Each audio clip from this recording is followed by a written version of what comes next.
Okay, this is the G&A supply sheath tester. What we're going to show you today is basically how the electrics work. As you can see, we haven't got a traction control on the front and we haven't got a counter on the rear, but the electrics are the same as a finished unit. So what we're going to show you now is how to set it up to test. So first thing we do, we open the lid. You place your cable in. As you can see, we've already placed a bit of cable in. You put your earth on the plug and your main earth onto the machine. Now that the cable is in the high voltage box, we're going to close the lid. As you can see, they all form around the cable, so you get the full coverage all the way around the cable. Secure the lid. As you see, it has got a window in the front and also one in the side, just to help you to have a look to see what's happening. Right, first thing you're going to do is zero the variac and then turn the mains power on. That's just the unit preparing itself.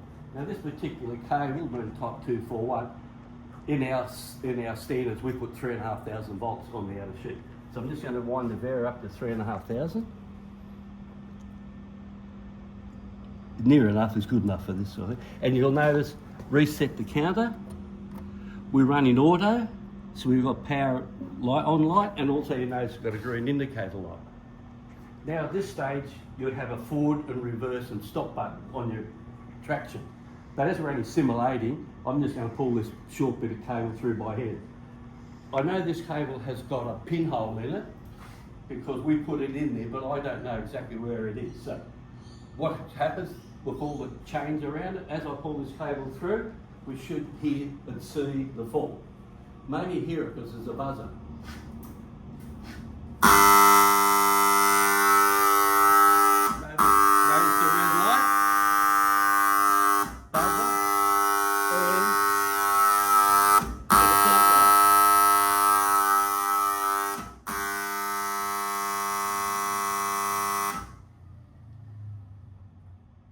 And just to prove it a bit, I'll just put it back again. I can actually see that through the window.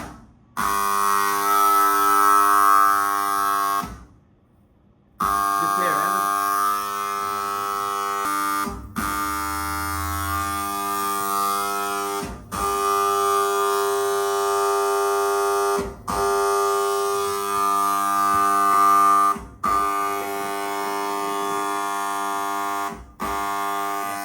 Get it?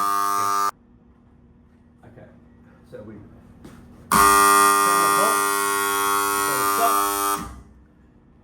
turn it off,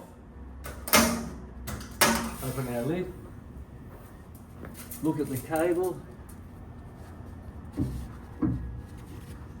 and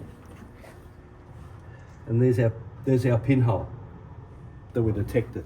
So what we do now is just take a little bit of red tape, and all we're going to do now is just mark where it is so you can repair it on your bench when you're ready. So that's it. And you've also at this stage, when you finish testing the whole cable, you take a note of your measurements, take a note of how many faults you've got for your job card. Then the cable's now ready to take to the repair bench or for further testing.